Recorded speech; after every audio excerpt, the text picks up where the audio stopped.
really doesn't make sense to me about the whole system, and I feel like I found a really big loophole that nobody talks about, is the government's gonna spend all this time, every year, cashing checks, taking money out of my cold, dead hands. And you know, I'm a semi-hardworking American. It's not fair. I like when you guys repeat my jokes back, like semi. No one's really talking about how they're taking all this money from us, but they also have the ability to print money. I would like to dive in deeper.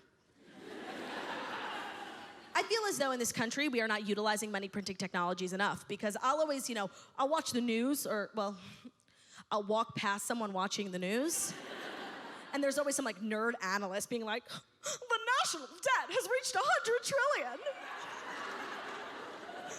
And I'm like, the national debt, our debt to ourselves? Print that shit! It doesn't make any sense why the government is gonna take money out of our hands, you guys. We work so hard, well, some of us. And they're gonna spend all this time, energy, resources into collecting money from Americans when they could low-key also just go, Control P. You're done. And then I feel like I'm making a lot of sense.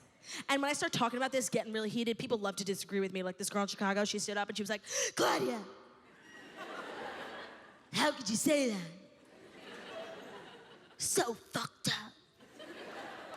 That money's really important, it helps build hospitals and pave roads. I'm like, but does it though? Like, I live in New York, one of the highest tax states in the country. Well, I don't know if that's like a real statistic, but it feels like we're one of the highest tax states in the country.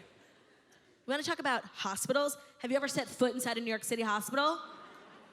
Well, I haven't, but I watch SVU and they look disgusting. Want to talk about paved road? What's a paved road? Explain to me why every time I get into a vehicle in New York, my tits don't stop jiggling.